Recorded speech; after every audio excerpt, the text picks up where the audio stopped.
Greetings, citizens of the world.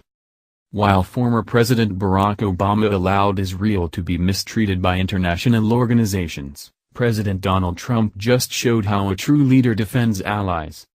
Citing a continuous bias against the Jewish state, the Trump administration announced on Thursday that it was pulling out of UNESCO, the United Nations Educational, Scientific, and Cultural Organization, CBS News reported.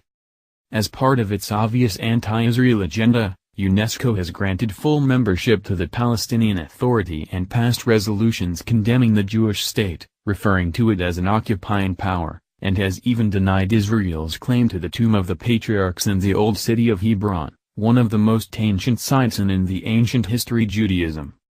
In a statement, State Department spokeswoman Heather Nauert explained that the decision to withdraw from the group was not taken lightly, and reflected U.S. concerns with mounting arrears at UNESCO, the need for fundamental reform in the organization, and continuing anti-Israel bias at UNESCO.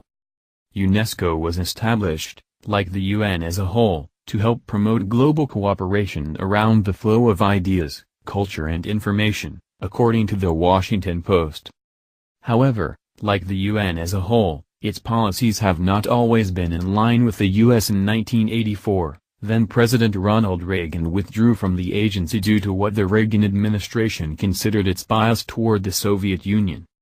In 2002, the U.S. rejoined under President George W. Bush, who hoped to participate in its stated goals of advancing human rights, tolerance and learning, according to Post. Anyone with a passing knowledge of how the UN really works knows that was going to be a non-starter.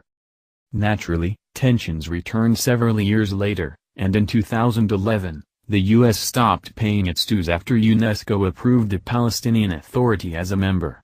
A 1990s-era law prohibits U.S. funding for UN groups that recognize Palestinian territories, the Post reported. The official withdrawal from the agency will go into effect in December 2018, but it will not be a total elimination of American involvement with UNESCO, as the Trump administration requested to participate as a non-member observer to provide American perspective and expertise. This show of support for Israel is a refreshing change of pace from the Obama administration, which in December abstained from a UN vote that permitted passage of a resolution condemning Israel over settlements and declaring the territories legally Palestinian without requiring any concessions, including peace.